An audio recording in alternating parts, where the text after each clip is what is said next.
கடவுளிடம் அன்பு கூறுபவர்களே,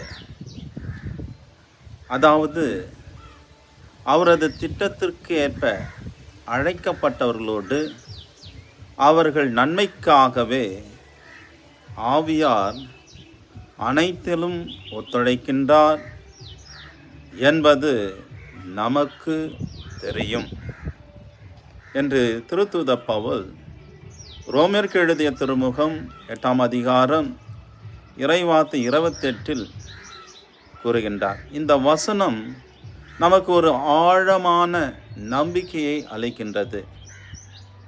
கடவுளை நேசிப்பவர்களுக்காகவும் அவருடைய திட்டத்தின்படி அழைக்கப்பட்டவர்களுக்காகவும் எல்லாவற்றிலும் கடவுள் நன்மைக்காகவே செய்கின்றார். நமது வாழ்க்கையில் வரும் துன்பங்கள், தோல்விகள், தவறுகள் அனைத்தும் பயனற்றவை அல்ல.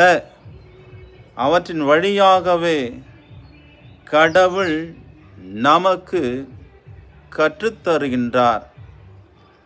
ஆழமான விசுவாசத்திற்கும் நல்ல குணநலங்களுக்கும் வழிநடத்துகின்றார். நாம் புரிந்து கொள்ள முடியாத தருணங்களிலும் கடவுளுடைய திட்டம் நன்மைக்காகவே செயல்படுகின்றது என்பதை நாம் உணர்ந்து கொள்ள வேண்டும். ஆகவே நம்பிக்கை கொள்வோம்.